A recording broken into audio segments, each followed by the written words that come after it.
Acts of the Apostles chapter 18. Paul in Corinth. After this he left Athens and went to Corinth.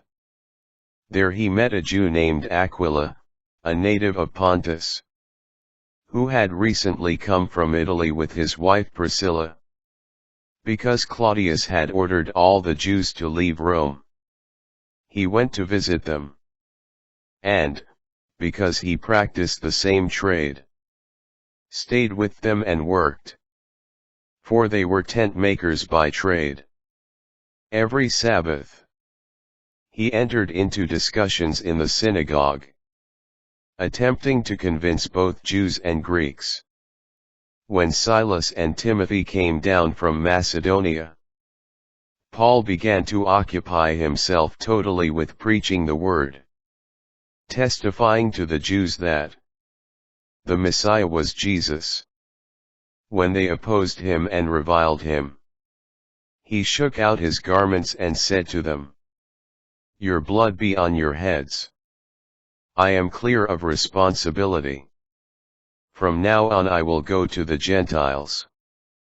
So he left there and went to a house belonging to a man named Titus Justus, a worshipper of God.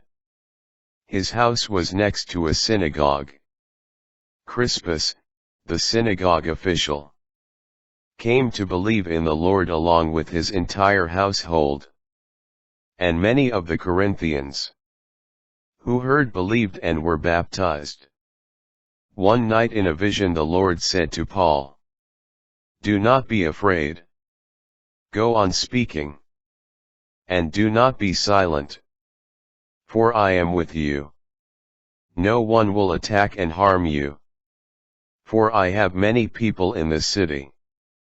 He settled there for 1.5 years, and taught the word of God among them. Accusations before Gallio. But when Gallio was proconsul of Achaia, the Jews rose up together against Paul, and brought him to the tribunal, saying, "This man is inducing people to worship God contrary to the law." When Paul was about to reply, Gallio spoke to the Jews.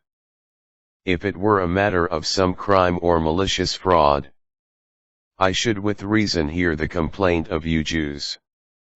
But since it is a question of arguments over doctrine, and titles and your own law, see to it yourselves. I do not wish to be a judge of such matters." And he drove them away from the tribunal. They all seized Sosthenes, the synagogue official, and beat him in full view of the tribunal. But none of this was of concern to Gallio. Returned to Syrian Antioch, Paul remained for quite some time. And after saying farewell to the brothers, he sailed for Syria, together with Priscilla and Aquila. At Cenchreae he had his hair cut, because he had taken a vow. When they reached Ephesus, he left them there, while he entered the synagogue, and held discussions with the Jews. Although they asked him to stay for a longer time, he did not consent. But as he said farewell he promised, "I shall come back to you again, God willing." Then he set sail from Ephesus. Upon landing at Caesarea, he went up and greeted the church, and then went down to Antioch. After staying there some time, he left and traveled in orderly sequence through the Galatian country and Phrygia, bringing strength to all the disciples. Apollos, a Jew named Apollos, a native of Alexandria, an eloquent speaker, arrived in Ephesus. He was an authority on the scriptures. He had been instructed in the way of the Lord and, with ardent spirit, spoke and taught accurately about Jesus. Although he knew only the baptism of John, he began to speak boldly in the synagogue. But when Priscilla and Aquila heard him, they took him aside and explained to him the way of God more accurately.